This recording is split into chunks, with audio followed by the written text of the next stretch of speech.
Годфри Гао. Трагическая история первого азиатского супермоделя и звезды Голливуда. Примерно на 60 минут.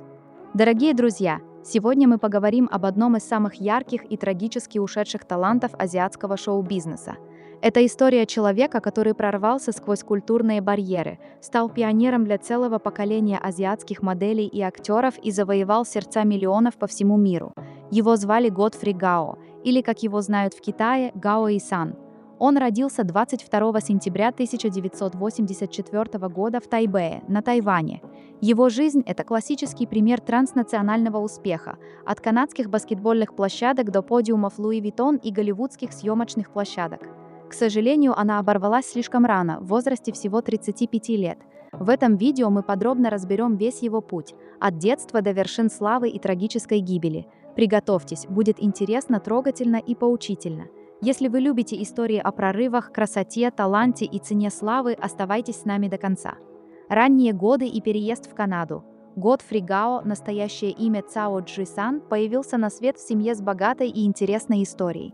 Его отец был тайваньцем шанхайского происхождения, а мать малайзийкой перуанского, перианаканского, китайского происхождения из Джорджтауна. Это смешение культур во многом определило его харизму и способность легко адаптироваться к разным мирам. Когда мальчику было около 9 лет, семья переехала в Ванкувер, Канада. Там Годфри вырос, окончил школу и поступил в университет Капеллана. В Канаде он прекрасно адаптировался к западной жизни. Высокий, атлетичный парень ростом 195-196 см активно занимался баскетболом. Спорт закалил его характер, дал дисциплину и ту самую физическую форму, которая позже помогла ему в модельном бизнесе. Друзья и одноклассники вспоминали его как дружелюбного, улыбчивого и очень позитивного человека. Уже тогда в нем чувствовалась звезда, высокий, статный, с выразительными чертами лица. Начало модельной карьеры. В 2004 году, в возрасте примерно 20 лет, Годфри решил вернуться на Тайвань и попробовать силы в модельном бизнесе. Это было смелое решение – оставить комфортную жизнь в Канаде ради неопределенности в азиатской индустрии моды. Но талант и внешность быстро сделали свое дело. Он быстро начал получать контракты благодаря харизме, росту и природной фотогеничности. Настоящий прорыв случился в 2011 году. Годфри Гао стал первым азиатским мужчиной, который снялся в компании легендарного дома моды Луи Виттон «Весна-лето». Это был настоящий фурор. До него азиатские мужчины практически не появлялись в главных компаниях таких люксовых брендов. Это событие сделало его первым азиатским супермоделем и открыло двери в международную индустрию. Компания Louis Vuitton с Годфри стала символом меняющегося мира моды, где азиатский рынок и азиатские лица начали играть все большую роль. Актерская карьера – от тайваньских сериалов к китайской славе. Параллельно с модельным бизнесом Годфри начал сниматься в кино и сериалах. Его актерский дебют состоялся в тайваньских проектах. Среди ранних работ сериал «Волшебники любви» 2006 года и «Бой быков» 2007-2008 годов.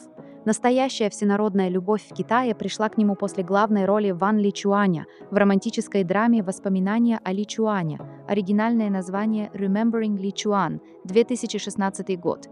Это была история о сложных отношениях, инвалидности, преодолении и большой любви. Годфри сыграл харизматичного, но уязвимого архитектора. Зрители были в восторге. Его называли национальным мужем Китая, высшая степень признания для актера в этой стране. Сериал имел огромный успех, а Годфри доказал, что может блестяще справляться с глубокими драматическими ролями. Голливуд и международный прорыв. В 2013 году Годфри дебютировал в большом голливудском кино. Он сыграл роль бисексуального могущественного волшебника Магнуса Бэйн в фильме «Смертные инструменты. Город костей» The Mortal Instruments, City of Bones. Рядом с ним на съемочной площадке была Лили Коллинз. Хотя фильм получил смешанные отзывы, роль Годфри запомнилась многим. Яркий, стильный, загадочный персонаж идеально подошел под его внешность и харизму. Он также озвучивал персонажа Кена в китайской версии мультфильма «История игрушек 3». Среди других заметных работ – фильмы «Нефритовый кулон» The Jade Pendant, 2017 год, «Легенда о древнем мече», «Шанхайская крепость» и другие китайские проекты. Годфри успешно сочетал азиатские и западные рынки, редкий случай для того времени, личность и интересные факты. Все, кто работал с Годфри, описывали его как одного из самых приятных и дружелюбных людей в индустрии – a very nice guy. Несмотря на славу, он оставался скромным, многоязычным, свободно говорил по-английски, на мандаринском, понимал кантонский и поддерживал связь с корнями. Он жил между Тайванем, Китаем и Канадой. Его семья имела интересную историю. Прадедушка работал главным переводчиком в Шанхае во времена французской концессии. Дед был землевладельцем. Сам Готфри сохранял отличную физическую форму, продолжал любить баскетбол и всегда старался поддерживать баланс между карьерой и личной жизнью. Трагическая смерть 27 ноября 2019 года во время съемок экстремального спортивного реалити-шоу «Chase Me», в русском переводе часто «Погони за мной» или «Догони меня», для Zhejiang Television в городе Нинбо, провинция Чжэцзян, произошла трагедия. Съемки шли в очень интенсивном режиме. По некоторым данным, почти 17 часов подряд с серьезными физическими нагрузками. Была глубокая ночь, около часа 45 минут. Готфри участвовал в командном задании, бежал, внезапно споткнулся, потерял сознание и упал. На месте ему оказали первую помощь, затем доставили в больницу.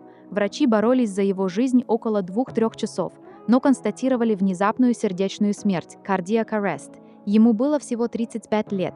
Эта смерть вызвала огромный общественный резонанс в Китае и по всему миру. Обсуждали переутомление, ночные съемки зимой, недостаток медицинской поддержки на площадке. Шоу в итоге закрыли. Многие фанаты и коллеги критиковали продюсеров за условия труда.